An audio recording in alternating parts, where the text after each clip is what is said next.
సముద్రం అంతులేని పాల వెలుగులో మెరిసిపోతుంది.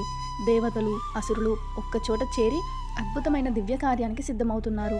ఆ రోజు క్షీరసాగర మదనం ప్రారంభమైన రోజు.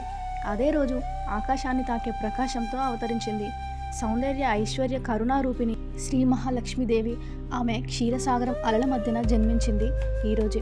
ఈ పవిత్ర ద్వాదశి రోజున శ్రీహరి యోగనిద్ర నుంచి మేల్కొని భక్తుల కోరికలను ఆలకిస్తాడు. కాబట్టి ఈరోజు పూజలు, దీపారాధనలు, తులసి వివాహం అన్నీ కలిసి దేవుని అనుగ్రహాన్ని పొందే మహా అవకాశాలు. మరి ఈ క్షీరాబ్ది ద్వాదశి వెనుక ఉన్న పురాణ కథ ఏంటి? లక్ష్మీదేవి ఎలా అవతరించింది? ఈ రోజున పూజా విధానం ఎలా ఉండాలి? ఈ వీడియోలో తెలుసుకుందాం.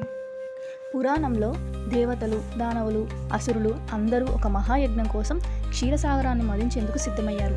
ఆ మదనం ద్వారా అమృతం పొందాలనే కోరికతో వారు మందర పర్వతాన్ని చక్రంగా, వాసుకి నాగుని తాడుగా చేసుకొని సముద్ర మదనం ప్రారంభించారు. మదనం మొదలై ఒక్కొక్కటిగా దివ్య వస్తువులు బయటపడ్డాయి. కామధేనువు, ఉచ్చైశ్రవం అనే గుర్రం, ఐరావతం, కౌస్తుభమని, చంద్రుడు, అలాగే హాలాహలం కూడా వచ్చాయి. ఆ వచ్చిన హాలాహలాన్ని స్వీకరించిన శివుడు నీలకంఠుడుగా అయ్యాడు. మదనం కొనసాగుతూనే చివరగా ఒక అద్భుత కాంతి పంచదిశలా వెలిగింది. ఆ కాంతిలో నుంచి అవతరించింది శ్రీ మహాలక్ష్మీదేవి. పాలసాగరంలోని కమలంపై నుండి ఆమె చేతిలో కమలం, నుదుటిపై తేజస్సు, ముఖంలో మాధుర్యం, అన్ని లోకాలు ఆమె సౌందర్యంతో మంత్రముగ్ధమయ్యాయి. అప్పుడు లక్ష్మీదేవి తన చూపును క్షీరసాగరంలో విశ్రాంతి తీసుకుంటున్న శ్రీ మహావిష్ణువుపై నిలిపింది. ఆమె ఆయనను వరించింది.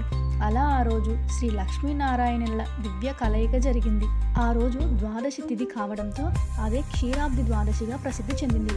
ఈ రోజున శ్రీ మహావిష్ణువు యోగనిద్ర నుండి మేల్కొంటాడని, భక్తుల కోరికలు తీర్చడానికి సిద్ధమవుతాడని పురాణాలు చెబుతున్నాయి. అందుకే ఈరోజు భక్తులు క్షీరాబ్ది ద్వాదశిని, అలాగే తులసి వివాహంను అత్యంత భక్తి శ్రద్ధలతో నిర్వహిస్తారు. అయితే ఈ తులసి వివాహానికి కూడా ఒక దివ్యమైన నేపథ్యం ఉంది. శ్రీ మహావిష్ణువు యొక్క భక్తురాలని స్మరించేందుకు ఆ రోజు తులసి మొక్కకు మరియు శ్రీహరి రూపమైన శాలగ్రామానికి వివాహం జరిపిస్తారు. ఆ కథను మనం నెక్స్ట్ వీడియోలో తెలుసుకుందాం. మీకు గనక ఈ వీడియో నచ్చినట్లయితే లైక్ చేయండి, షేర్ చేయండి. మరిన్ని ఇలాంటి ఆధ్యాత్మిక వీడియోల కోసం మన ఛానల్ను తప్పకుండా సబ్స్క్రైబ్ చేయండి.